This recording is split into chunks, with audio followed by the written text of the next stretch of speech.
So I've been a geek for a long time. I guess I've built and sold a couple AI machine learning companies. My wife says I'm unemployable, so I have to start companies. So I think she's right. I have a passion and curiosity of what's possible with AI and machine learning, and I'd like to see where we can take those things. My last company, we sold to some private equity firms, but we built some machine learning platform that could actually ingest hundreds of millions of documents and emails and start to understand, after reading them, what's happening. So large companies that were having big litigations, like the BP oil spill and Volkswagen, the emission scandal, they all used our technology to ingest all those, that human language, and start to find out who said what when. But I'm almost fascinated by the possibility of AI and how we can start to automate things. And I'll make that really the subject of the conversation today. So what do you think that number represents? Nope, that's the increase in GDP that's going to be caused by AI by 2030. So we're heading for a different world, and there's a reason that's happening. So three things are coming together. There's a real perfect storm occurring with AI right now. In the past, it was really we worried about how we're going to store data. Now it's how can we learn from it. Well, three things are coming together now that are going to change virtually every industry and cause transformation unlike we've ever seen before. The first thing is we have accelerated hardware. So companies like NVIDIA are putting out GPUs and processing power that's giving us 150 times the processing power of a CPU. So we're able to process information unlike we ever have before. The second thing is smarter software, so AI. So we have deep learning software, AutoML, and capsule networks now are coming, starting to make their way. But we have the ability to understand and to crunch data, not only crunch data, but also understand it better and faster than we ever have before. And the last thing is data. So every industry, these three things are coming together to cause a transformation in virtually every industry. That's going to cause an acceleration in our economy and our businesses and our humanity that we've never seen before. So I like to kind of tell people that I think that AI is really an apex technology. And you combine it with these other two things, there's really what's possible becomes the question, not what can we do. It's what's possible now. We're all starting to think differently about with AI.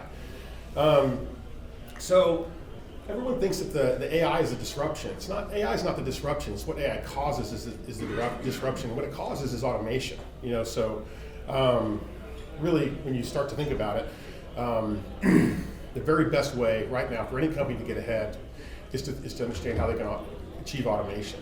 And what's really happening in the market is we're not just achieving automation. What we're figuring out is how to automate automation. Think about that for a second. When you're automating automation, how does that affect trajectory? It's unbelievable. So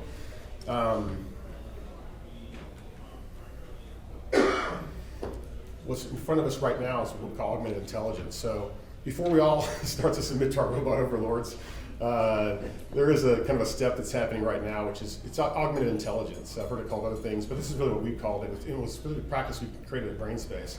It's this idea that we can radically affect the productivity of people through their interactions with AI. So how can we create AI systems with visualizations that allow people to actually engage with the AI? Not like a spreadsheet or charts from a spreadsheet. I'm talking about interactive visualizations where you can actually start to click on things. I'm going to show you a quick video here of what we did at Brainspace. So in the center of this video, all documents are in the center. This is 10 million documents. How do you navigate 10 million documents on one screen with a mouse? And so as you click on these, click on a category, subcategories appear, and then click on that, and more subcategories appear. And so it's automatically parsing out information and waiting for you to click on it and engage with it before it starts to show you other things that are related to that. So the question we were trying to solve was how can I navigate 10 million documents or 100 million documents on one screen? And that's what we came up with. Let me grab some water.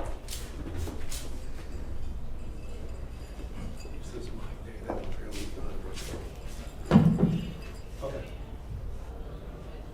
Is that better? Hello? Is that better? Okay. Oh, wow. Okay. All right. Back up. So we answered the question. How can you actually cause create the ability for people to interact with massive amounts of information with their mouse. It's one of the things I really love about AI is that the interfaces are changing drastically, right? So, we have a house down in the Caribbean, and there's a guy that works at our house that has never been on a computer before. And I brought an Alexa down there, and it's fun to watch because here's a person that's never touched a computer before who's interacting with AI in the cloud. So that's interesting, right? The barriers to AI are coming down. We have voice and visualizations and things like that. What's driving all this is learning. So basically, we're accelerating a machine's ability to learn. So 4 things are happening. So it used to be we program the learning. We would tell a machine how to learn, right? And that worked for a while, but we realized there's too much information in programming something. We slow it down. We slow down the learning, right? So the second thing that happened is we supervise the learning. So now we start to coddle the machine. We give it what we want it to learn. We give it documents and things like that. We say, learn this, learn that. We're supervising the learning. When we see it goes in the right area, we reinforce that learning and say, yes, that's right. And it learns from our supervision. So we go past unsupervised machine learning into supervised machine learning. The second thing what's happening now is also that now machines are learning how to learn, right? So this is where deep learning comes in. We're actually at a point now where we can machines can learn by experience. You can show them videos and pictures and things like that. Without measuring the edges or the distance between things, it can actually start to recognize objects and even in videos now. And so we're at a point now where machines are learning how to learn. I'll talk about an example of that in just a second here. And then the really interesting thing that's happening now is what's called transfer learning, where there's this ability now for machines to when you have a network of machines, as something is learned in one, it can teach the other machines what it's learned. It's almost like if everybody in here knew everybody, we walked away, all day long and call each other at night. So here's all the stuff I learned. Not going to happen. But that happens with machines now. So we're starting to accelerate the learning through transfer learning. This ability to create networks of learning nodes that can start to teach each other. An example like when a Tesla hits a pothole, a really bad pothole, that goes up into the cloud and it can tell other Teslas where that pothole is. Hey, stay away from this pothole. So it gets very, very interesting. So some examples of this, obviously, Google Translate. I had the privilege of speaking at an MTech event in San Francisco, and backstage I was talking with the guy who did Google Translate. And I asked him, first of all, how does it learn? So what they did was, by the way, they took 10 years of human curation. So humans have been curating Google Translate for a long time, for 10 years at that point. That was a year and a half ago. So, and they took 10 years of human curation of how to make language translation better, and it learned it in 48 hours. So the deep learning system learned all of 10 years of curation in 48 hours. So I was backstage and I asked him, how does the system learn? And his answer was really interesting. He said, well, we don't really know. And funny and scary at the same time, right? And but he said we think it's developed an Uber language and it's comparing all languages to that Uber language, But it brings up something that's interesting is that I think we have this comfortable myth that we all like to perpetuate that machines learn like we do, and they don't, and they shouldn't. Machines eventually should be able to, especially in processing of information, should far exceed what's humanly possible, and so. It's interesting, right? So that's an area where we can teach a machine by experience. Here's how I've learned before. But the more interesting thing that happened recently last year was with AlphaGo. So if you don't know Go is a very complex game. It happens on multiple levels, so Google created something they called AlphaGo. And basically in 7 hours of play, and I'll tell you why this is important, but in 7 hours of play, it surpassed 1,500 years of evolution of that game and was able to beat the best Go player in the world in 7 hours. Now here's what's interesting. Do you ever remember seeing the movie War Games with Matthew Broderick? Remember that movie? So you remember at the end, after humans were really screwing things up for a long time, Matthew Broderick had the incredible idea of basically asking the machine to play itself in a war game, in global thermonuclear war. And at the end, the machine said, the only way to win is not to play, right? But the machine figured it out, not by a person telling it. It learned by its own experience, generating its own experience by playing itself. That's how AlphaGo learned. We didn't give it anything other than the rules. Then it played itself in the game and learned by experience. That's what's significant about that. There was no data given to it to learn from. It learned on its own by playing itself in a game. So that's a real point of demarcation with AI right now, because we can start to see how this learning is going to go exponential. So I think in the next 10 years, you're going to see 100 years of progress, basically. For a long time now, technological change has doubled about every 10 years, and now we're about 10x that.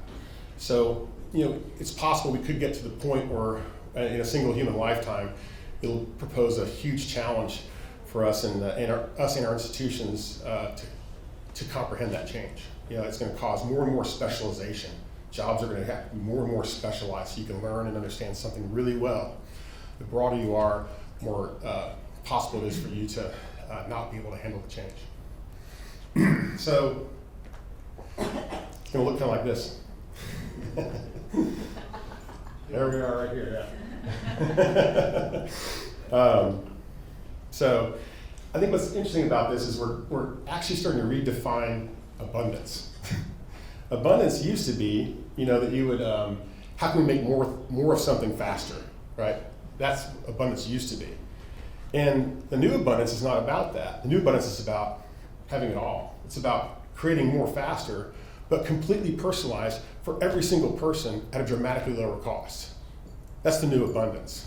Now that we have the processing power and the ability to not just learn from everybody in this room, but every single person in this room, and to learn about you from knowing everybody else, right? If I know 1 million people like you, I can tell you what you want to buy before you want to buy it.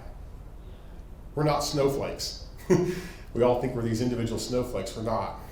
You take your race, your gender, and look at it against 10,000 people like you, and there's a lot of similarities. So in every industry, we're going to start to challenge this idea of abundance. So it's not about just making more faster. How can we start to understand how we can deliver completely personalized experiences to everybody at a lower cost in real time? And that's where the future's headed. I'll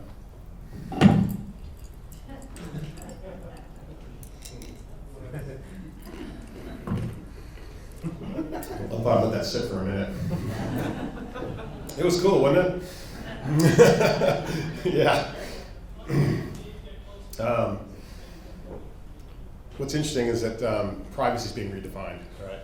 So every day we're out there interacting with AI, we're having to make this choice because now AI is coming into play, and we're constantly in this trade-off for convenience for privacy, right? As something's more convenient, and I give away a little of my privacy to have that convenience, it's hard for me to give it back because I love the convenience, right? And the best way to think about that is to take your phone in your pocket, right? What would you do today if you didn't have Maps? What would you do today if you didn't have Cortana or Siri or Alexa? What would you do today if you didn't have those things? Could you go back and carry a Maps go around in your car? And so we're in this constant trade-off, and so privacy is being completely redefined. In China, privacy is owned by the state. So privacy is not owned by the person. But what's interesting here in the United States even, we're going to see this creeping towards that.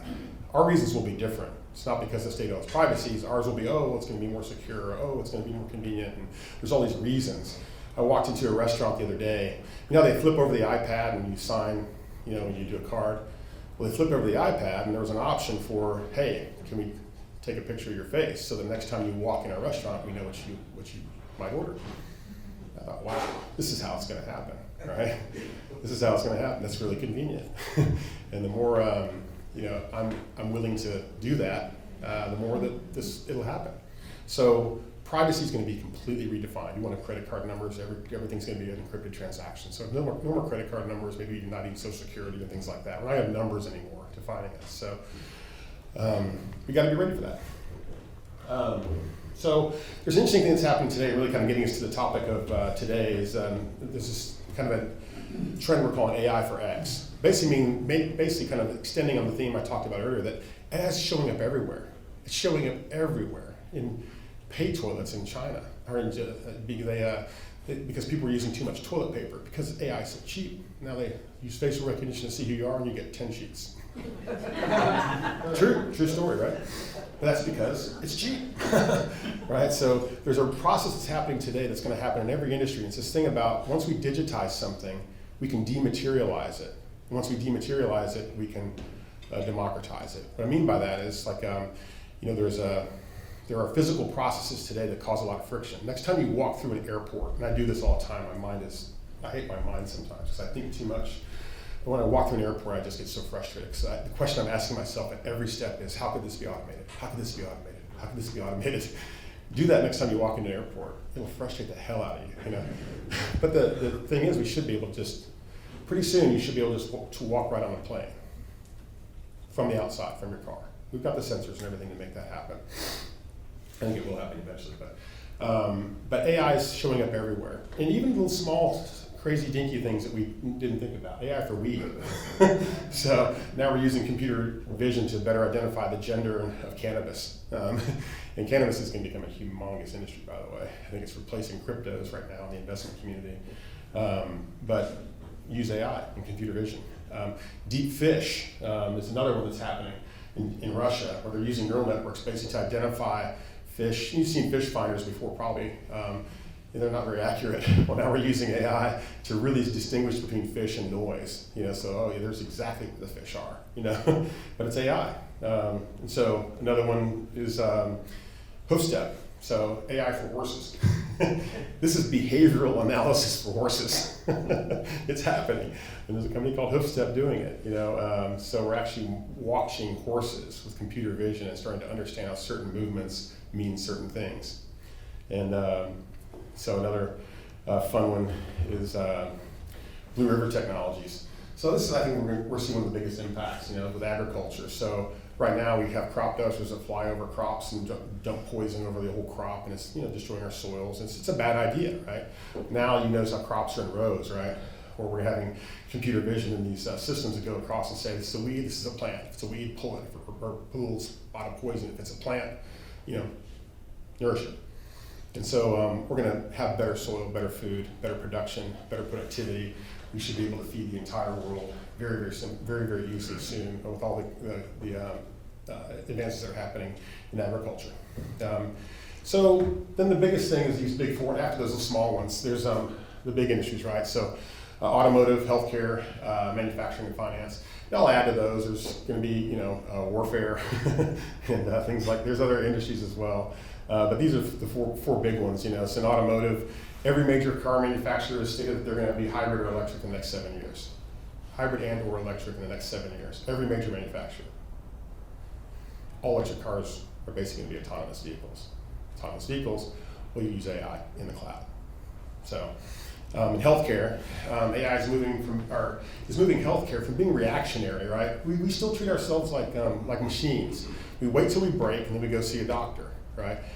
Well, now the possibilities, especially the new Apple Watch, but we've got watches now, we've got your phones, and everyone in here is probably carrying at least 5 sensors, but some of us are carrying 20 sensors around right now. And so it's going to be easier and easier to develop systems that can monitor our health 24/7 and understand when something's starting to happen. And we can compare your health to a million other people like you. We can start to predict when things are going to happen with you and start to work on it before it happens.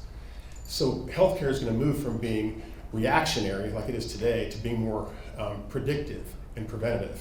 And not even getting into genetics. It's a whole other conversation. It's the whole healthcare industry is about to be turned on its ear. I don't think I've ever heard of CRISPR. It's open source gene editing, and so we actually have it now where it's free software. Anybody that wants to download it can go download a gene editing program called CRISPR, and now it's CRISPR-2, where you can start to edit the human genome. We're at the very early stages of that. We don't know what's going to happen when you take out breast cancer from someone's genome. We don't know if that causes other problems yet, so we're still a long ways away from that being in healthcare, but the possibilities right now are very amazing.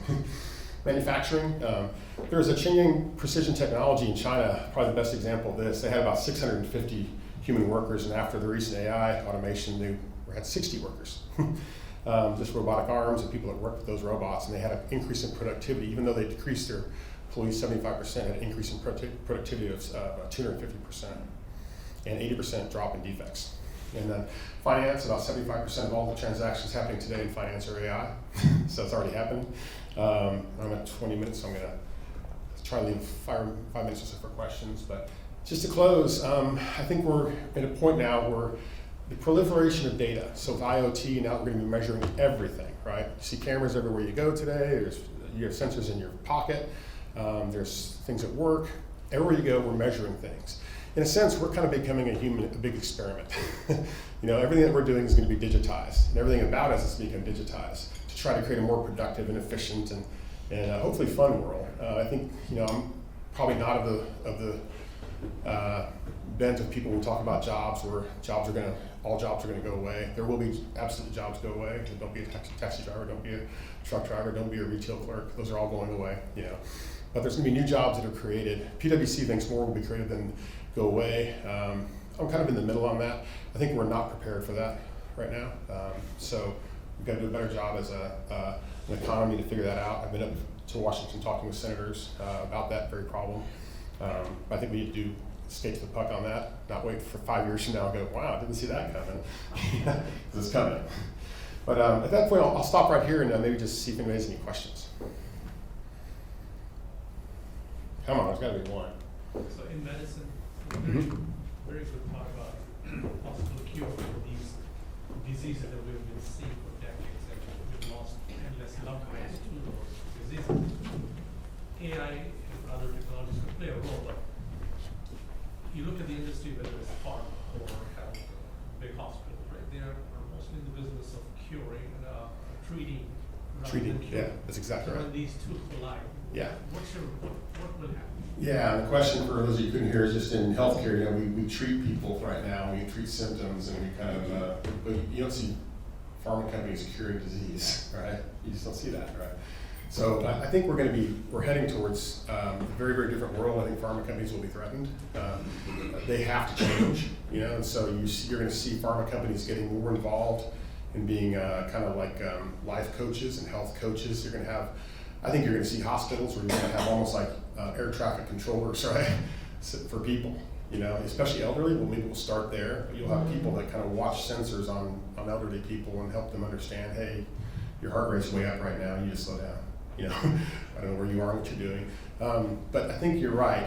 We're moving away from this world in healthcare where we're going to try to just treat the symptoms and get you through and maybe add an year to your life to the point where now human longevity is becoming a science. I personally plan to live to be 125. Well, I'm not joking. Yeah, and so I think there's every kid born today will live to be 100. So things are going to break, right? Social Security breaks. It's already starting to break. It's really going to break when people live to 100. And every child born today will have should live to be 100 or close to that. So it has to change, right? So we're not going to be this reactionary thing and kind of perpetuate disease and just we're going to have to cure it. And we'll do that by using genetics and CRISPR and things like that. There's a farm in China right now with 100 CRISPR pigs where they genetically modified 100 pigs because we all share the same DNA with pigs, I guess. Pretty close. I think if you're a lawyer, it's higher. Sorry, lawyers. but just lost some friends right there. I'm kidding. But they did that so they could lower the immune system on the pigs and give them diseases and figure out how to cure disease. And so I think we're heading towards a world where we're going to be more about preventing and predicting and preventing and less about reacting to disease. Yeah. We'll go here and here. One that thing I had heard a few years ago that I believe it was in Japan, they have the smart homes where you have the sensors in the toilet, sensors in the sink, that type of thing, where it would identify and analyze, the body, and secretions from the body, etc. Would be closer to that at this point? Okay. Yeah. And like I said, I think what's happening, and last time I did a talk last week, and we asked the audience who. Raise your hand if you trust AI, and not one hand went up. Not one hand, 200 people, right? And I think what we're going to have to go through is this evolution of trust. Because AI is going to be a part of all of our lives. It already is. Everybody in here uses AI every day.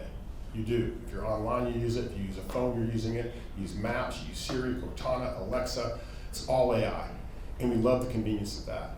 You're going to see sensors in toilets, sensors shopping mall sensors and facial recognition will eventually be a thing in the US. Right now, we're gonna have all sorts of privacy things around it, but eventually the restaurants are gonna say, give me your picture and I'll have your meal ready when you walk in, and we'll go, ooh, cool, let's do that. Right, so once you permission it, we'll get there a different way, but it's gonna get there. Somebody over here first. And We'll take one more, then we're gonna go ahead and Okay. bring up the next speaker. Okay, very quickly. For small to mid-sized businesses, when do you think that tools will be available for them to embrace AI in their daily work process? They already are. Yeah, they're there now. So TensorFlow with Google and Cafe 2, and it's just that, you know, the models are already there. I will say this though, there's 10 companies in the world, so the BAT's in Asia, so it's Baidu, Alibaba, and Tencent, and you've got the 7 companies here, so Facebook, Google, Amazon, all the ones you know about, right?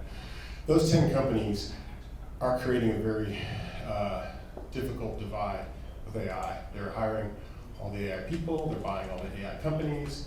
So one of the issues I'm focused on externally from business is trying to help people understand this inequity that's possible. The AI becomes a thing for people that have a lot of money and is pushed down on other people. And so that's something I worry about. But the tools are there today, so you have TensorFlow and things like that. But I think the challenge is, like I said, I've sold a couple of companies, I'm doing another one now, and launch it next month, but we're not using those tools because I think they hold you back, right? They release enough to let people play with AI, but if all you're doing is putting a wrapper on TensorFlow, you're gonna be like 1,000 other companies. You've gotta go write the Python, go write the code, and create first day with these new lips. Differentiation. Differentiable. Thank you. So you got to do that. So everybody has to kind of dig down and do it. Give Dave Cox a hand. Thank you.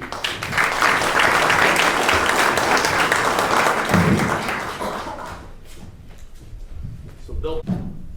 Grew up around the Italian side of my family, and I need both hands to talk. So what I'm going to be talking about is machine learning use cases. My name is Bill Cockerill. Swim.ai. I spent a couple of decades in semiconductor. To drive a little deeper into my bio than that, our friends from State Farm. I grew up just north of Bloomington Normal, where the Illinois River bends and heads to Peoria. Anyway, when I left semiconductor, went into a couple years ago, it was a pretty easy move over. Semiconductor was IoT, machine learning, data science, before those were common terms. And so then I moved over into more broad cross-industry data science, machine learning, first over the data lake and now at the edge. And let's go ahead and jump to the next slide here. So what I'll talk to is really sort of the different applications, and it really breaks down into two. You've got data lake and the edge. I'll get my timer started here. And so at the data lake, you've got tremendous amounts of horsepower. You're doing the modeling right at the server banks, right in the cloud, big software logic footprints, lots of horsepower. The edge is a little bit more of a challenge because basically you are as close to the data sources or sensors as you've got logic. And so for a lot of those applications, you think about ours, for instance, we've got basically a 2 megabyte stack. And so we can put that anywhere out at the edge or all the way back to the data lake. And so once you do that, now you start thinking about taking advantage of all the excess distributed computing power at the edge. When you start thinking about all the processors that are out away from the server banks, away from the main headquarters, and start adding that up together and say, well, if that were in the cloud, here's how big it would be. And so now, rather than waiting for the data to get back to the data lake, you're processing it in stream. So you're processing on the fly. Some of the edge devices that everybody would be sort of familiar with is anything that's sort of generating data at the edge. So smartphones, vehicles, jet engines, bank ATMs, capital equipment, sensors of any sort, smart intersections. And so when you start once you start able to start processing this data on the fly, in the flow, on the way back to the data lake, you can accomplish a lot more. And so, for instance, in talking to a number of the large cloud suppliers, what they're coming to us and telling us is when they talk to their customers who are involved in the industrial IoT, they're being told all this time series data that we're generating, you don't have enough space in the cloud for it. And we don't have enough money to pay you to put it in the cloud. And so what we want you to do is we want to harvest what's the data that we really need to send up there and not deliver a bunch of unnecessary raw time series sensor data up into the cloud. But on the way, we want to enrich that and enhance it. And we also want to deliver insights to the cloud. So rather than waiting to run your models when the data hits the cloud, let's run those models real time in the flow and send up insights along the way. And so you're talking about being both real time and predictive as well. I'm going to be kind of, we're going to keep it kind of thin and broad, not go real deep. I've got a couple of slides, and then we're going to jump to the cool part, which is showing you the software in action out in the city of Palo Alto. So when you look at some of these different industries, upstream oil and gas, so that's your exploration, drilling, production. Midstream is going to be your pipelines, LNG terminals. Downstream is going to be refineries, petrochemical plants. Petrochemical plant is just a refinery that produces something other than fuel. So chemicals for plastics, chemicals for fertilizers, et cetera. And so if you think about it and think about sort of this upstream bullet here, where you're talking about doing work offshore or doing work out in the Permian Basin, up in the tundra of Alberta, you can't wait for that data to get back to the server banks in Houston before you start doing something with it. If you wait that long, you can end up with Deepwater Horizons, and that's obviously bad, right? So one of the big applications out there is something called early kick detection. What that is when you're drilling down, you'll often hit pressure pockets. Pressure pocket gives you a kick. If you lose control of that kick and it becomes a blowout is something when we watched the movies and saw gushers, that's a blowout. And that's what happened with Deepwater Horizons.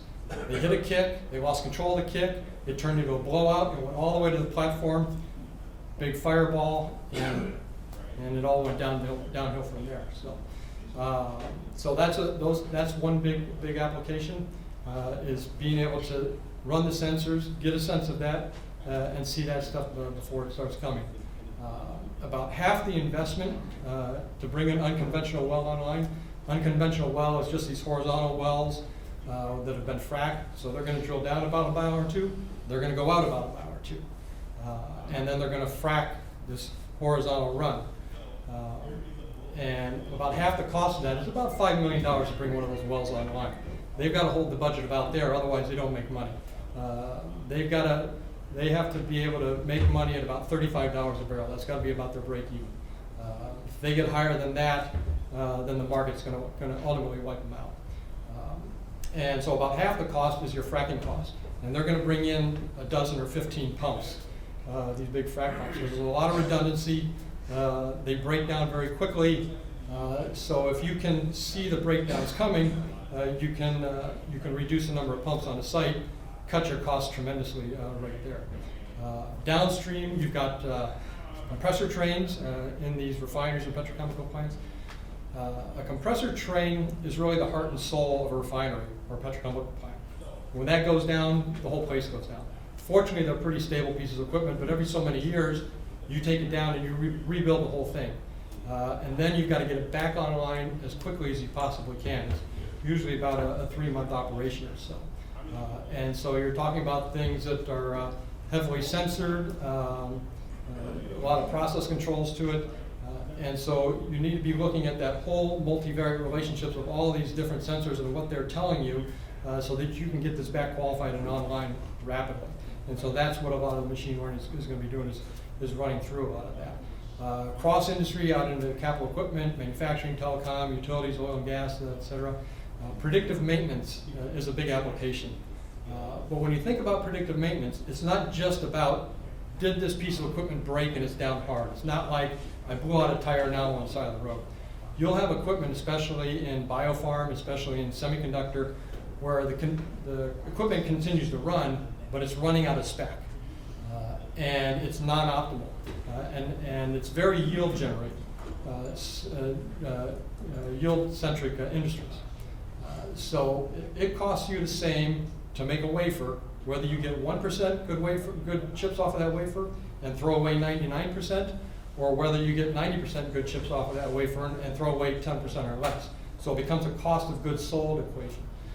And so that's a big piece of it. And so when you look at that, you've got your equipment data, but you also have product data and quality data. And so the equipment data is what tells you something's happening. But it's the product data and the quality data that tells you what's happening. And it's driving the correlations of those two that gives you those insights. What are the correlative groupings and clusters of all these sensors on this equipment that's associated with these various outcomes? And so that's a big piece of it.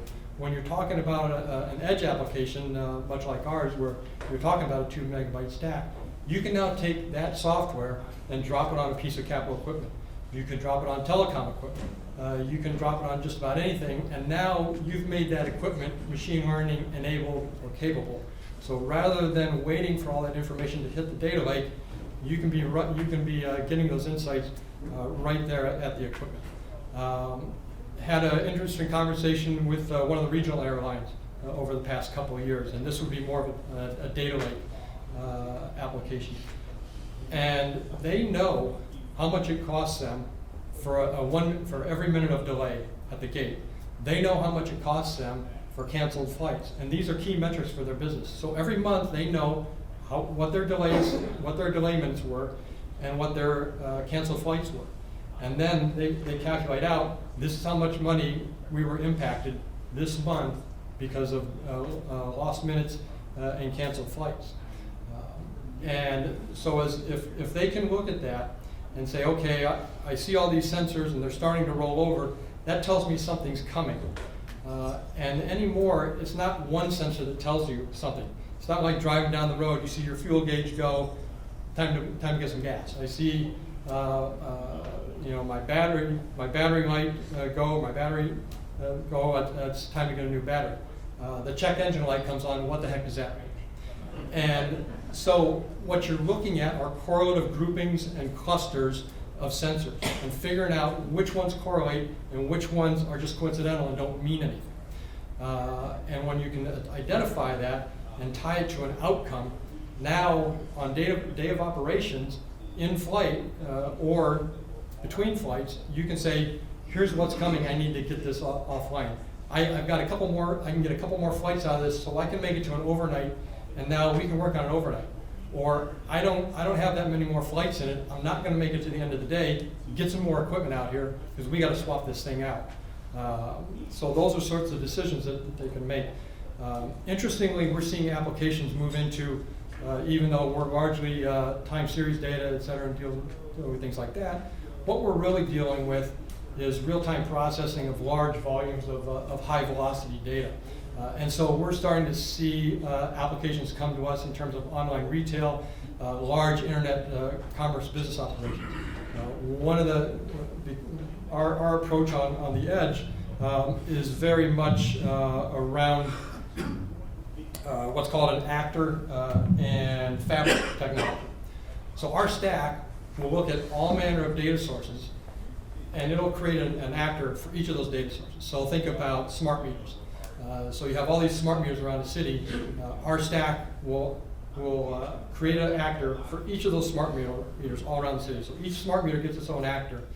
And they will then look at it and say, well, this is what I'm seeing, and put this out to the fabric, and what's everybody else seeing? So you start enabling this peer-to-peer communications and awareness.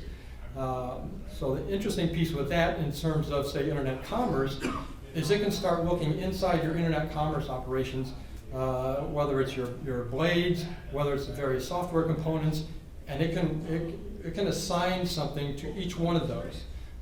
And just all its job is to monitor and say, I'm watching this, and when I see an issue, I'm going to let the fabric know. And if somebody else, and everybody is doing that same thing, letting the fabric know, and if you have commonalities, then they can look and say, okay, I'm seeing this, and everybody else is seeing these sorts of things. And now you can start to see these issues come up so that you can get ahead of predictive performance on your internet commerce operations, predictive outages of massive cloud backend services, a lot of real-time monitoring around the app stack and machine learning-based predictions. And also what a lot of people will do, are looking for at the edge, is the ability to knock down the amount of volume that's headed for the data lake. So whether it's because I've got an expensive pipe, I'm offshore, I'm going through a satellite, that's an expensive pipe, I don't want to send all that data. Or if we're looking and saying, I'm concerned about how big my data lake is going to go. Up to the next one there. Here's a picture up there. We got we got it up here. Let's see, it's going to go here. Am I going the right way? There we go. And so the interesting thing on this is, so this is a little bit of a rundown on another application, and that's networks. Smart cities, smart intersections, smart meters, smart grids, telecom networks. A network's a network. It's just a question of what are you moving, how much of it are you moving, and how fast are you moving it. And so there's an interesting application that the utilities have come to us with, and that was the smart meters, as we were talking about. So a hurricane comes ripping through Houston or comes ripping across Florida.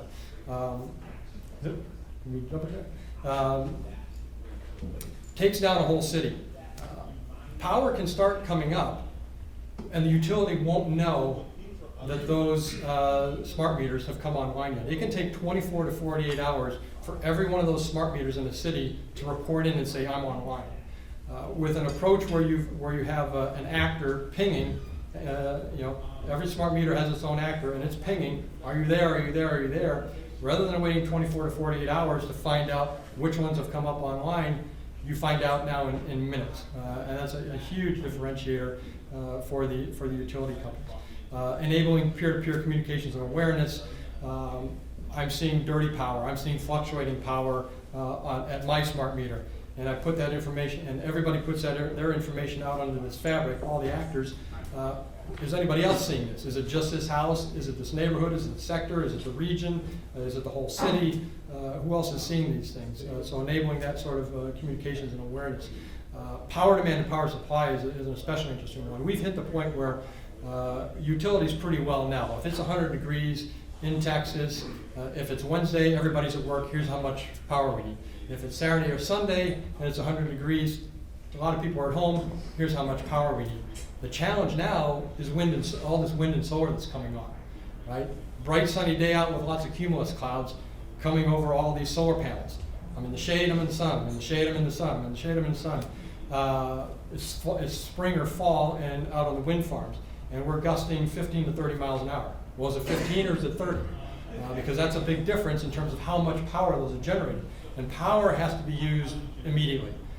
We do have batteries and battery banks that are coming online. We're not there yet. And so the traditional power generation sources have to know how much is going on already, and then they have to compensate. So when you have actors looking at each panel, when each panel has its own actor, when each wind turbine has its own actor, then they can accumulate all that data and say, here's how much power we're putting on out there, and here's how it's fluctuating. And now they know for natural gas, for coal, speed up the turbine, slow down the turbine, speed up the turbine, slow down the turbine, bring one online, take one offline. So that's kind of the interesting piece here. Why don't we jump over, and I'll actually probably just walk over there, and we'll do it that way. So what we're going to do is we're going to pop up, I'll just take it from there. Okay. So this is a joint venture or a partnership that we have with a company called Trafficwear. Trafficwear is out of Sugarland. So this software is operating in Sugarland. What you're looking at right now is the city of Palo Alto. We're not looking at it. Have we not made it up? No. Paul, where'd you go? Yeah. Yeah, how do we get it to hop up? Is it thinking? I'm on their computer. This is not a slide. No, that's not a slide. Hey.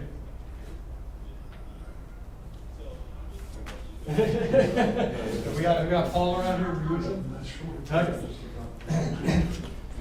So I'll catch you up here, and we'll talk about what we're going to see when we get there. So so I'll be showing you software that's operating in Sugar Land, it's operating in Palo Alto, it's operating in Las Vegas, rolling out to Vancouver, Washington, just across from Portland, and it is rolling out to Houston, to Oklahoma City, to Jacksonville, to Gainesville. And it's interesting stuff once you get to see it. But what we're going to see is you're going to see a screen full of all these intersections in Palo Alto. And it's going to show you what lanes are red, what lanes are green, which ones are yellow, when they switch over. And so you look and you say, okay, well, I've got this cool thing here that has maps on it, right? I got Google, I got Apple, I got Waze, I got TomTom. And the way that information gets up there is that everybody who has an app on their phone is sending information out. And so that's how you know the traffic is flowing green down this road, it's flowing red down this other road, it's a deep burgundy here, which means we're just at a standstill. And while that information is interesting, it could be way better than it is. I headed over to a meeting at Tech Titans in preparation for this about a week ago. And when I left my house in the colony, it said, 30 minutes you're going to be there. I got there in 45. Because it was guessing based on what it knew at that time. It wasn't able to project. If you have traffic light data, then you can now project. And the data that you're looking at when you look at your smart maps, that's what they're telling you what happened 15 or 30 seconds ago. What we show you when we look at the traffic lights is what happened 100 to 200 milliseconds ago. So that's a 99% reduction. And if you think about 100 to 200 milliseconds, it's a tenth, 2/10 of a second. To really visualize that, the full cycle blink of a human eye is 300 to 400 milliseconds. So the data that's on that PC there is coming all the way from the city of Palo Alto and arriving on that browser anywhere domestically in 1/2 the blink of a human eye. Still doesn't. And so there's a number of companies that would be interested in that data, right? So FedEx and UPS, if they have that data, what they can do with it is they can now, their data scientists can take that and they can say, okay, what's my route? There's not a lot of traffic in the city. What's my route that takes me through the most green lights as opposed to red lights? Because when I have to hit the brakes, I just wasted all the fuel that I used to get myself to this speed and hold it. When I accelerate off that light, I'm wasting more fuel to get myself back up to speed. And when I'm idling at the light, I'm really wasting fuel. FedEx and UPS spend huge amounts of money on fuel every year. If all of a sudden you're starting to take what is your city fuel mileage and are able to get it closer to highway fuel mileage, that has a huge impact on companies like FedEx and UPS on their product line. The other interesting thing is,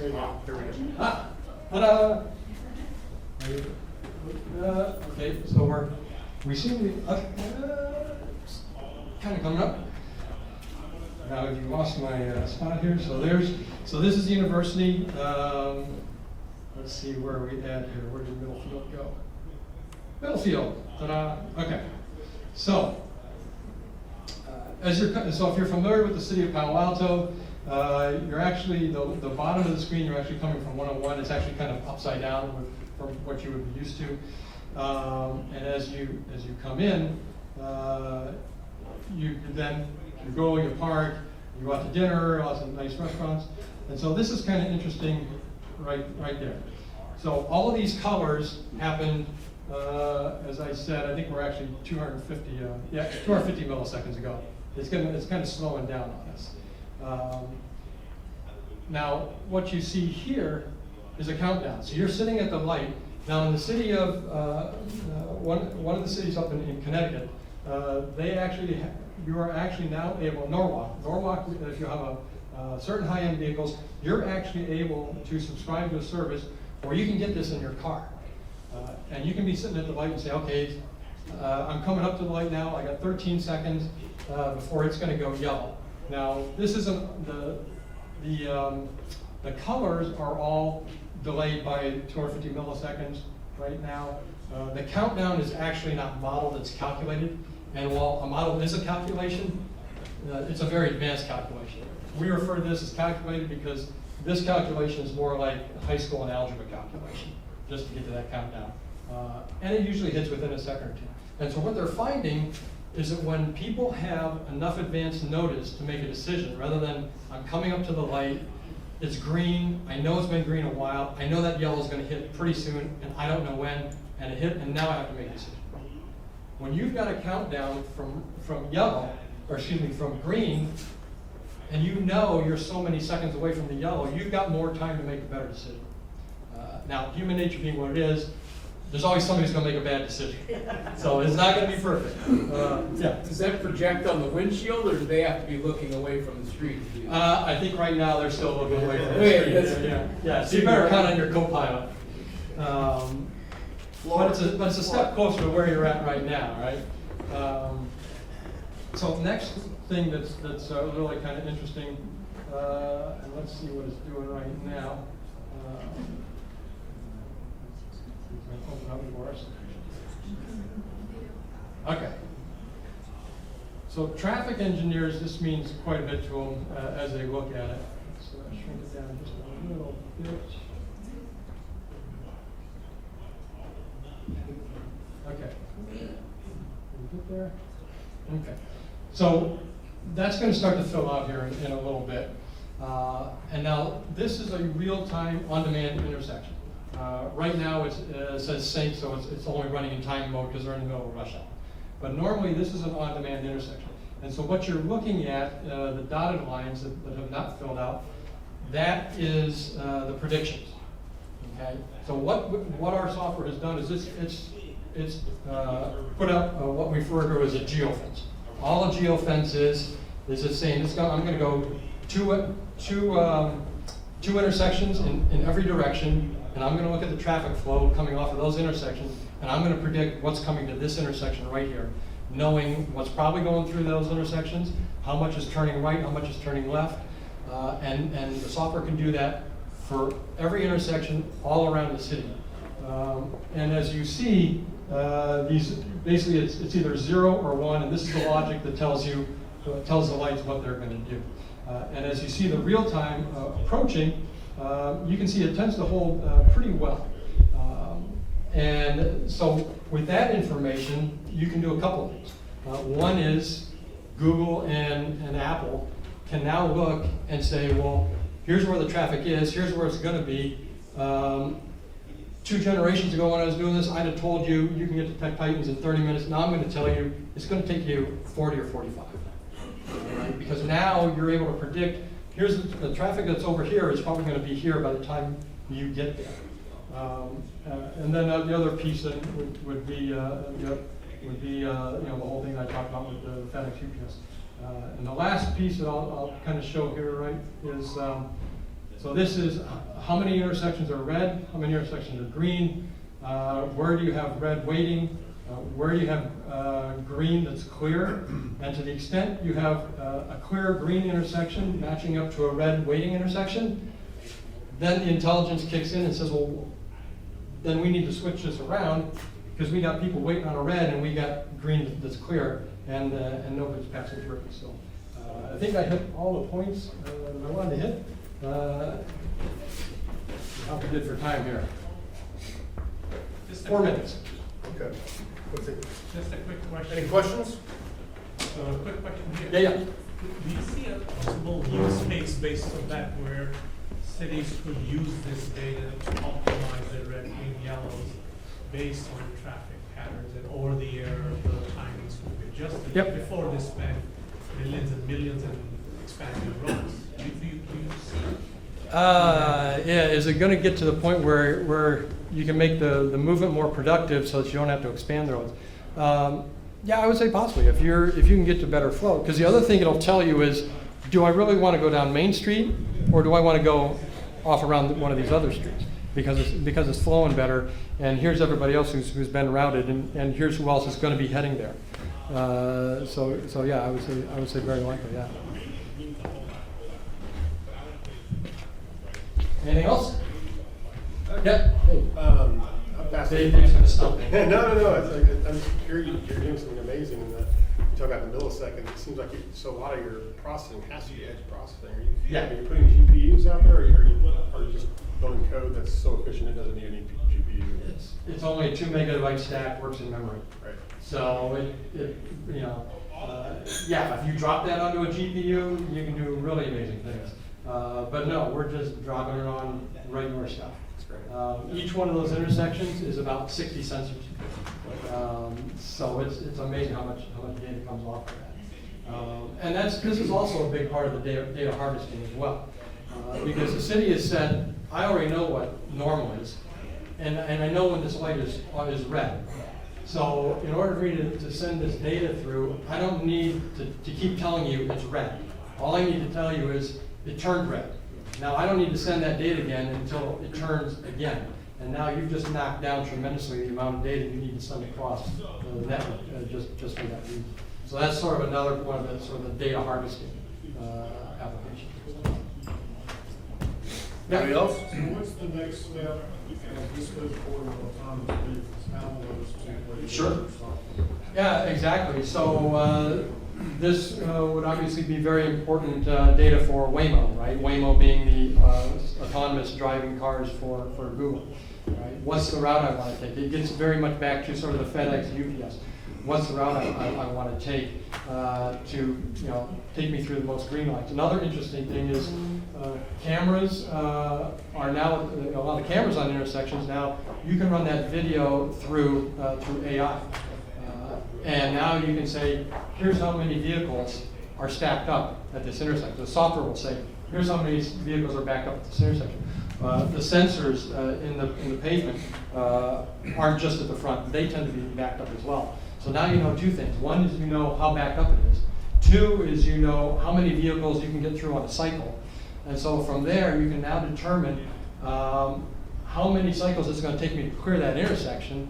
And on top of that, with the looking back with the geofence, 2 to 4 intersections, while I'm clearing this intersection, how many more vehicles are going to come here? And so now, how long is it going to take me to clear this intersection, not just with the vehicles that are here, but with the vehicles that are going to be here in the next so many minutes. Bill, does it also take into consideration like school zones, especially when you're talking about rush hour traffic, how that affects the commutes? Do they have the school zone data? I don't know the answer to that. I suspect they would. That's an easy piece of information to pick up. Because certainly when you're going along with Google Maps, it knows what the speed limit is on this highway. Now I don't know if Google knows school zones and what it's changed. In Palo Alto in particular, you have a lot of schools, the kids are walking to school and they Yeah. so the red light may be in your favor, but the intersection is closed. Yeah, and so this is the next thing, right? Yeah. The pedestrian thing. How many pedestrian, here's all my intersections, how many have pedestrians in it? Now this is just a count of, that's 18, 17 intersections that have pedestrians, that's not 17 or 18 pedestrians. But it knows where it has pedestrians based on somebody pushed the button. So. One more question for Bill. As we're moving into autonomous vehicles and assuming that at some point in the future, you guys aren't the only kid on the block, right? Sure. Every city has a different sensoring company. There's a ton of different autonomous vehicle companies. How does all of that sync? So where Tesla's autonomous cars don't only work in Austin because they signed an agreement with you, but then they don't work in Dallas because of somebody else. How do you see that kind of working out in the future? Yeah, and that's and also that kind of goes back to the whole ability to monetize this data, right? You're basically selling off subscriptions of this data to Waymo, whomever, FedEx, UPS, Google. You know, I haven't gotten that deep into it because the smart cities folks aren't my customer base. But there is a fair amount of standards when you get into certain areas, right? Semiconductor is a very standardized sensor setup. They've had their standards in place since the early 90s. I don't know this, but I would presume, since you have a lot of government oversight and involvement, that they've probably got a pretty fixed set of standards when it comes to traffic lights and traffic signals. And then once you go from there, and then you're just sending it up. And it also starts to sort of analogize over to another thing that when I first got into machine learning over the data, like every time you went to a new industry, everybody said, well, our data is different. And not to be overly flippant with people, but you know, you kind of get to know them, and so you have the relationship where you can say, well, you're using the decimal system, right? How different is your data, right? Your application is different, your domain is different, but you're still using the decimal system. And any company like ours that's coming in, what we know is the data, but what the customer knows is their domain, and that's the important piece that we need them to bring to the table always. So, Give Bill a hand.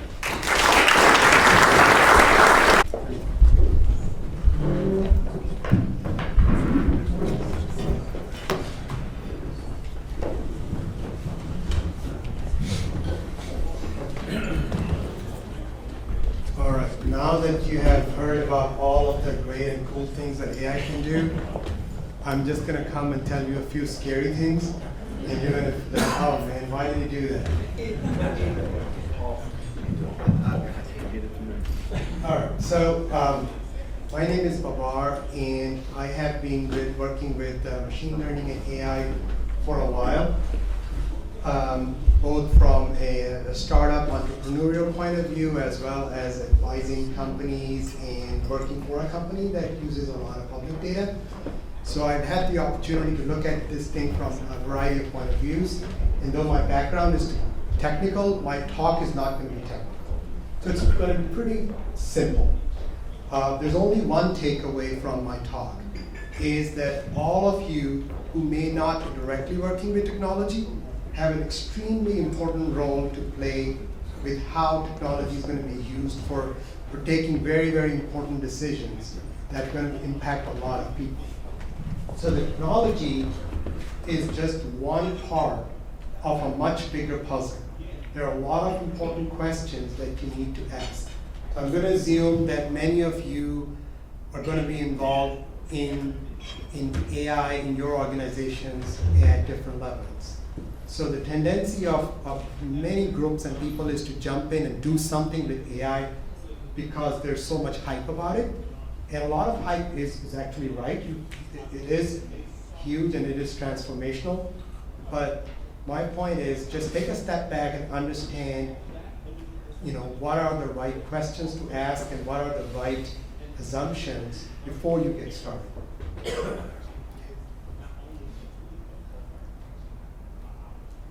So there are just too many implications to sum up in 20-minute talk. So even though there's a lot of things about technology, there's a lot of impact on the economy and jobs and workforce, and there are a lot of ethical issues, I'm just going to be talking about a small subset of these, but not to minimize the other things that are equally important. So I'm going to be mainly talking about some of the ethics, but mainly about the concept of bias, that you may be using AI which is fundamentally flawed for your use case. So there are a lot of cookie cutter solutions out there, but they may not be right for what you are trying to do. So the first thing is that there's not a whole lot of awareness that there are problems with the machine learning and AI solutions out there. So I wanted to kind of just showcase a couple of examples. There are two books, Weapons of Mass Destruction, an article from Technology Review magazine, and another book. So these are like good points if you want to get started. Though I would say that, you know, sometimes they scare you too much, so take it with a grain of salt.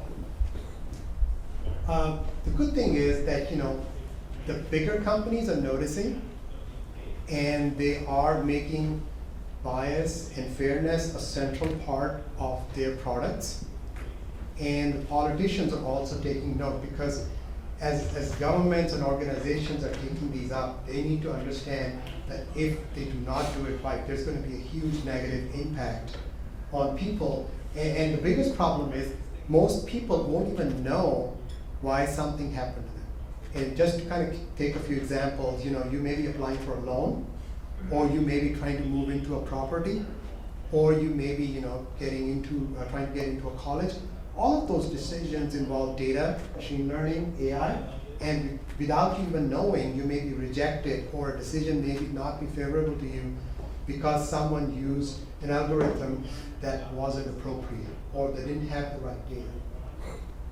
So like this video just came out last week in Wall Street Journal, and I thought it was pretty interesting.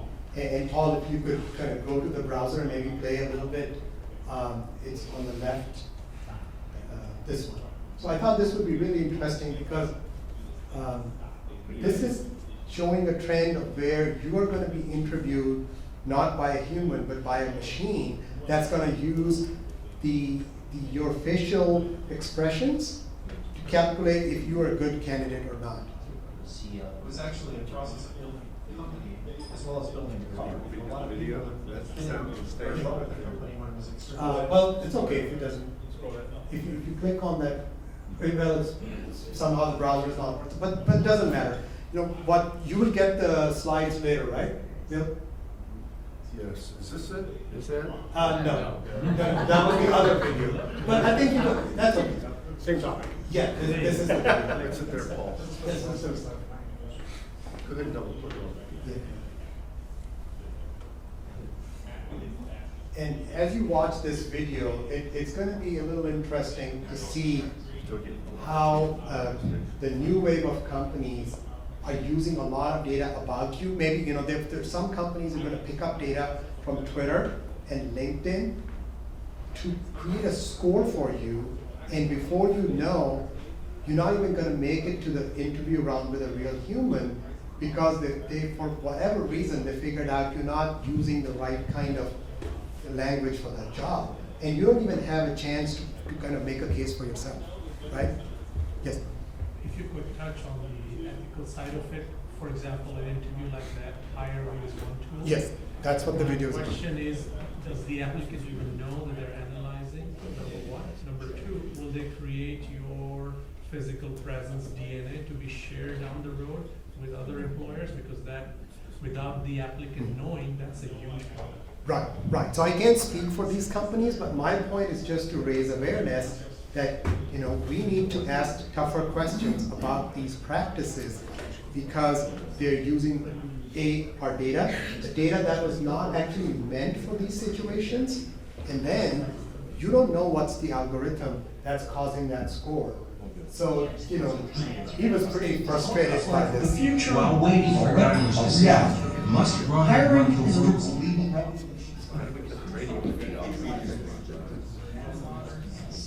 We're getting the radio feed from WSJ. Yeah, maybe we can, I think that's good. Okay, guys, and there's the other tab. Elon Musk tab. Yeah, this is the video that I wanted to show. This is the Hireview CEO trying to defend his case. Yeah, hope you can pause this. I got it. Most likely. There we go. Yes, this is the guy who failed a lot of these automated interviews, and then he was selected by another company, and they were saying he's the top 1% performers ever. He couldn't get through the automated interviews. I thought that was interesting. We can close that one. Okay, back to the presentation. Okay, so let's talk about what is bias in AI. So, you know, for those who are familiar with the statistical term bias, That was the technical definition of when you take a sample from a population and you say it's a representative sample. But I'm not talking about that. I'm talking about more the popular definition of bias, when you have a preconceived notion of something that's not based on facts, right? So that's where you start. In typical AI machine learning, you are actually using training data to teach a computer how to solve a problem without having to write code for all subsequent problems, right? If that data somehow is only representative of one set of scenarios, one set of people, that becomes a huge problem. And that's something that a lot of people are not paying attention to. So, you know, as some people are saying, AI is the new electricity and data is the new oil. If we don't take care of these issues, then we're going to jump into these solutions that are not going to get us the right kind of answers. And the second thing that Dave also alluded to are a lot of these models are like black boxes. If you go back and ask them, why did you take a certain decision, or how did you come up with an answer, they can only tell you in high level, they cannot explain in full detail. So that's a problem on which a lot of people are working on. And I want you to kind of watch this video if you want to get more information about it. This is by Kate Crawford, and she was talking at one of the machine learning conferences, and she mentioned a lot of interesting, you can skip that, you can just stay with this, and you know, she was saying that, you know, a few years ago, people were just not paying attention to all this, and now, within a few years, the situation has completely changed. And she was saying that we're in the process of the biggest classification experiment in history. Because the first time we have all the data, first time we're automating all this. Last time we did this was, you know, through a very manual paper-based process. We had the time to think about these things. But now we are rushing forward and we're not paying attention. So highly recommended that you watch this. So one of the interesting things that happened, that, you know, one of the MIT PhD student did a research about facial recognition software. And when she tried to apply it to her face, the software completely failed. Because the image net data on which it was based on had only mostly the faces with light skin color. And she had dark skin color, and the model completely failed. So, you know, she looked at it, and then she tried models from IBM, Microsoft, Google, and all of them failed. So she kind of reported it in gender shades, and that was really a breakthrough thing. So a lot of research is happening in this area, but you know, the most important thing is you to understand, but then also figure out how to get help to measure and mitigate. So I won't go through a lot of these bullet points, but I wanted to kind of show you this slide, which I think is important. You know, a lot of time we assume that, you know, the actual software specialists are the ones who are going to solve this problem, but that's actually not right. It's actually people from a lot of different backgrounds who need to bring their voice in. Because what people are realizing that the social scientists are the ones who have the most background of understanding things from a wider perspective. The second important thing is diversity. So if you have all of your engineers with one background, they're probably not going to look critically at the data sets and ask the questions, right? So involving people with diversity of backgrounds and diversity of their academic background is extremely important. So that's why, you know, this is from Algorithmic Justice League website, and that's why it's important for all of us to be involved in this. So I talked about the explainability problem of AI. This is a problem when you have a model that is giving you an answer of, let's say, reject a person's application for a loan. But then you want to know why. And it is not able to kind of provide you the full details of why something happened. Now this is a much bigger problem in like, you know, driverless AI, right? Where there are just, you know, a lot of complicated situations, and when an accident happens, you want to go back and trace all of that, and somewhere in the hundreds of layers of deep neural networks? The answer is there. So you want to be able to ask these questions.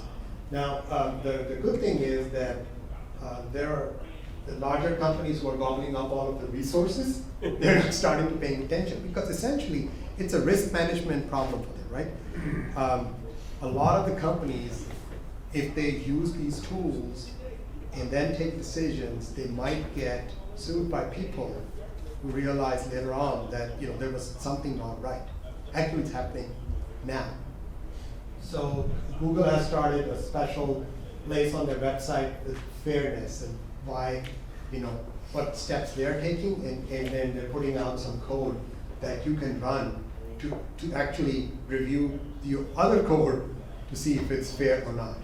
Because a lot of time people use Google Translate, Google Search to kind of give examples of how what they're doing is not fair for all the genders or all the different kinds of groups. Microsoft has put their machine learning for fair decisions. So there are resources out there that are available. IBM has also identified human bias as one of the big challenges, and they have a page and they have some research in that area as well. So part of the solution of having more ethical and fair AI is that we diversify our data sets. And these today, most of the models need data to learn.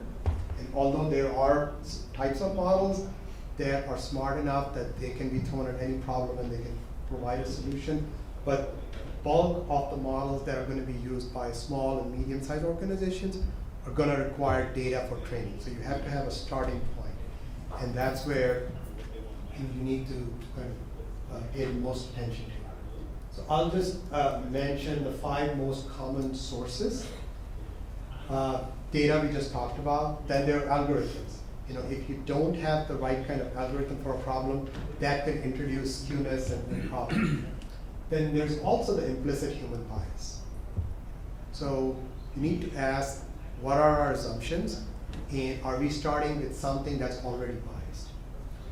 We talked about the lack of diversity, and then the governance. I think that's really important that anyone who's starting out with AI, they need to have a governance mechanism where it's just not the technology team, but also people from different backgrounds who have enough knowledge to kind of ask the right question and kind of take the next steps. That's why I always tell people that, hey, you need to kind of at least know the very high level basic fundamentals, something that you can cover in 1 or 2 hours, but that's still grounded in technology and what it can do and what it cannot do, so that you have the ability to ask these questions. There are case studies about these available. On the left one is from IBM. On the right side is Princeton has ethical AI studies as part of their technical policy education. So those are good to kind of get familiar with it. Like I think the one I have is about schools and how to kind of grade teachers. They have case studies about chatbots that police can use for reducing crime.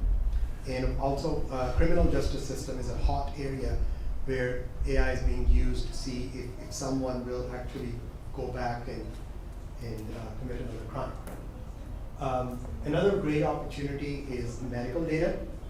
That it's a real pain because most of the time when the doctors want to do some research, they can only find data about the population that's dominant in a place, right? So there is just not enough data about minority groups and other genders for these things. So this is both a business opportunity as well as an opportunity to kind of challenge that, if your doctor is going to prescribe the same thing based on a study that was done based on 80% people who were based on a certain race or gender, you may want to question that.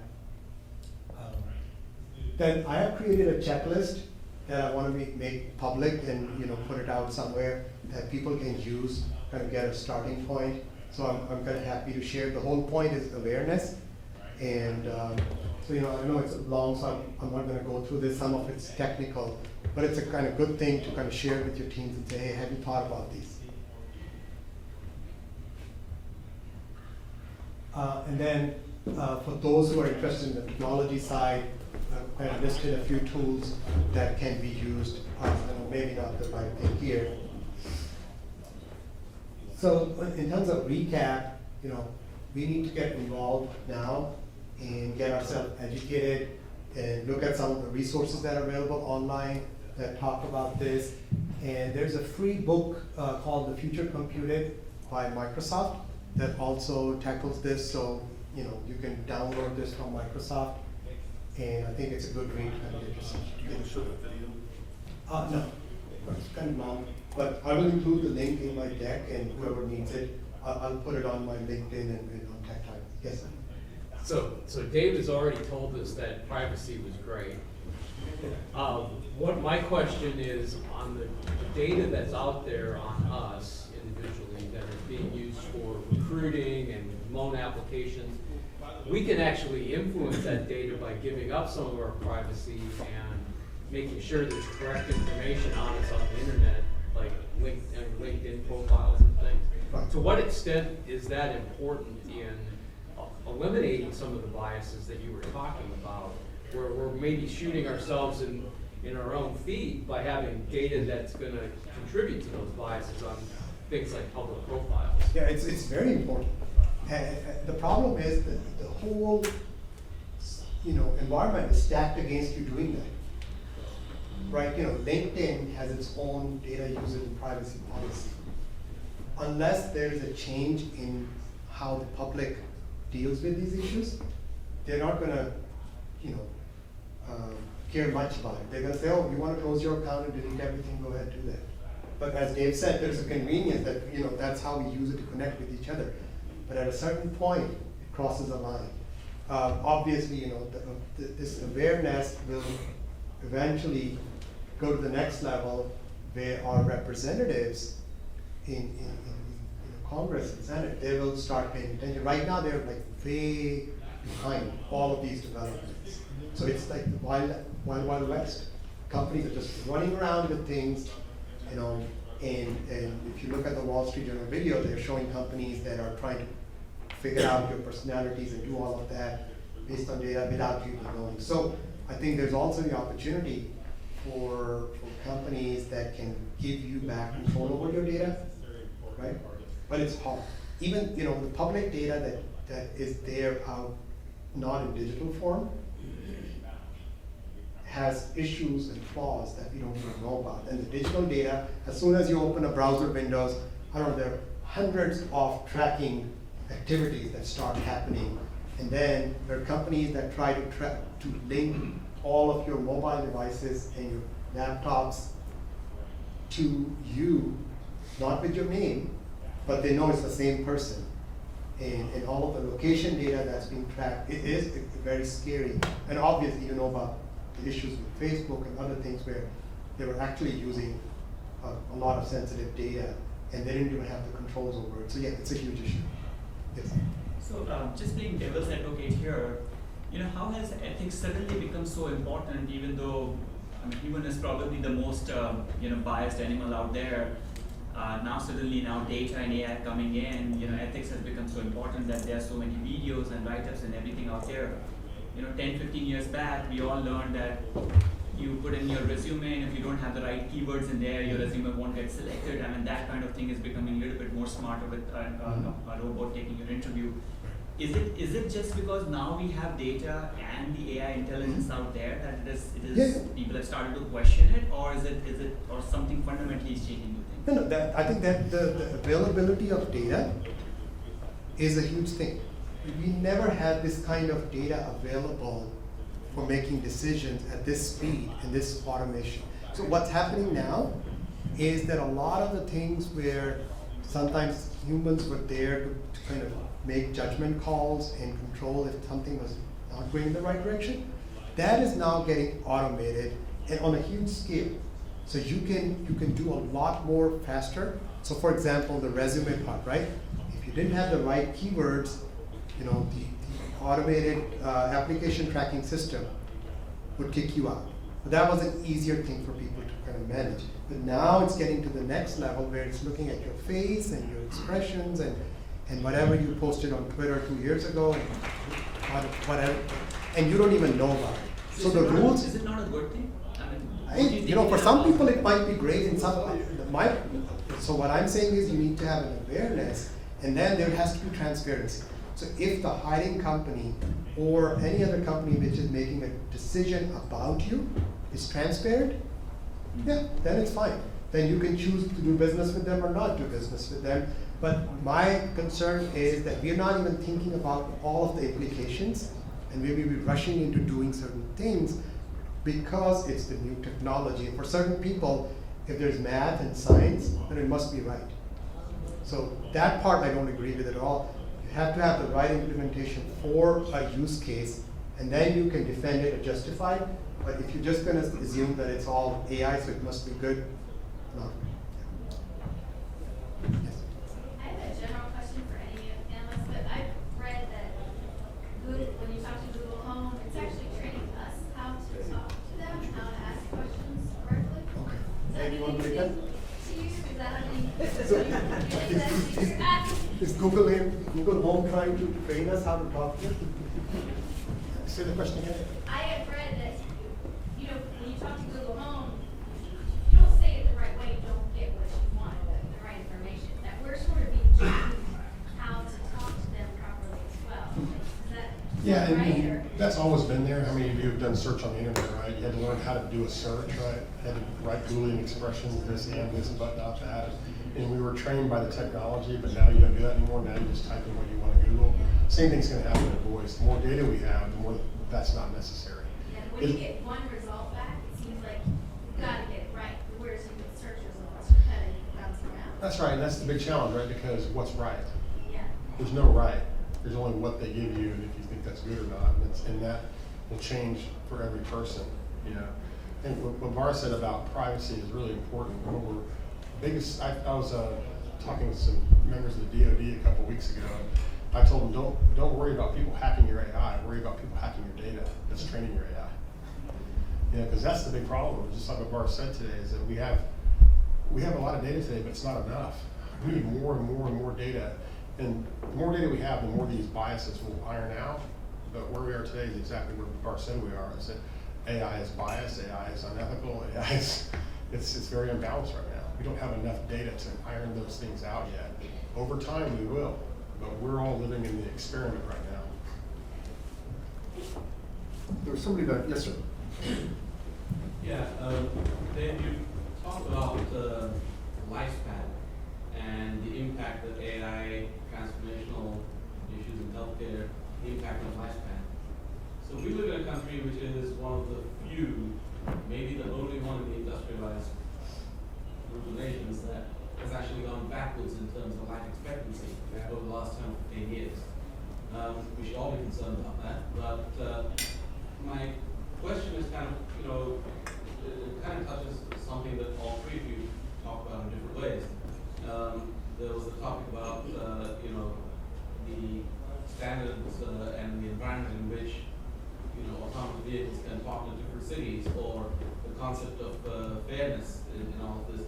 But I'm interested in your view on what kind of environment do we need in this country to actually promote positive outcomes, or will AI just naturally, in the hands of a million researchers, overwhelm the kind of regulatory and kind of mismanagement of healthcare that we have today?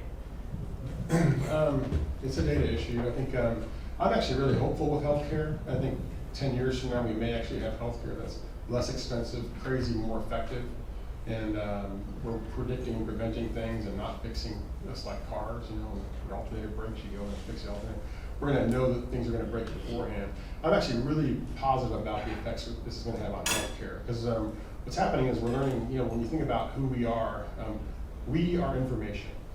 Like, we as people are information, and the more AI is able to understand that information and to understand on the grand scale. Keep in mind, AI is one of these things where when we read a book, right, we read a book one page at a time. The analogy is that AI can read that book, you spread out all the pages, both sides, and it reads it simultaneously, right? And you can analyze things at that kind of scale. You're able to see patterns that you can't see if you look at things myopically or one thing at a time. So we're learning things about our humanity right now that we've never learned before, and we'll continue to do that. The data that we're learning from has been there in databases for years, and now we're looking at it with a different lens, a lens that can see patterns at a scale that's never been possible before. So I think healthcare is going to get a lot better. I mean, it should be one of those things that gets down to where you're not going to the hospital that much. You're predicting and preventing things. You're blowing into a scanner at home, and that scanner says you've got the flu, checks your health record, calls Amazon Fresh, and sends the Tamiflu to your house. You never went to the hospital. We dematerialized that process. You know, so those are the kinds of things that I think are going to happen in the future. And I think healthcare is one industry where we're going to see a dramatic change in the next 10 years. Especially if we can get the big companies that are holding all the progress back right now. I won't give you the names, because somebody might work there. There's a couple of companies holding all the information, and they're not letting it out, but I think all the big companies got together and said, hey, we can do this, and once we release that information, you're going to see a humongous change in the effectiveness of healthcare. You want to add to that? No, I agree. Somebody else? Okay. Well, how about giving our presenters a round of applause?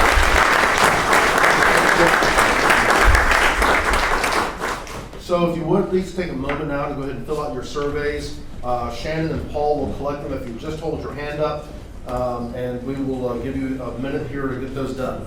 And then I'll have some closing remarks.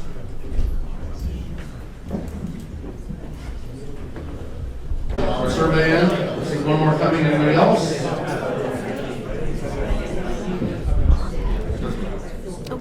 So just a couple of comments. One is that our next AI forum is going to be a much deeper dive. It'll probably be a half-day session. We're going to talk about the state of the technology. We're going to talk about computer vision, object identification, natural language processing, a lot of the technical things, but we're also going to do a deeper dive on some of the business use cases. And again, you know, this is a learning forum. It's also a forum in which I hope that you all will do business with one another. That's really our aim. We like to build community in Tech Titans, and that's what it's all about. One of our other forums, our analytics forum, is going to have a program at AT&T University in Irving. Is that right, Paul? That's correct. On October the 9th. And it's going to be about how analytics plays into AI. So if you aren't signed up for our weekly calendar of events that comes out on Mondays, just see Shannon, make sure that she has your business card, and we'll get you on the list for those, and we'll spam you once a week with good information about all our events coming up. So with that, let me go ahead and draw here.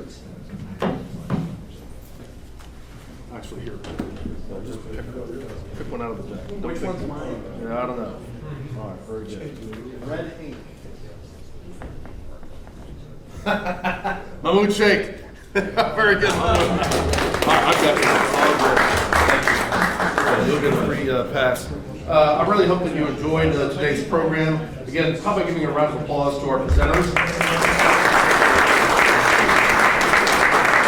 We were adjourned early. Have a good day.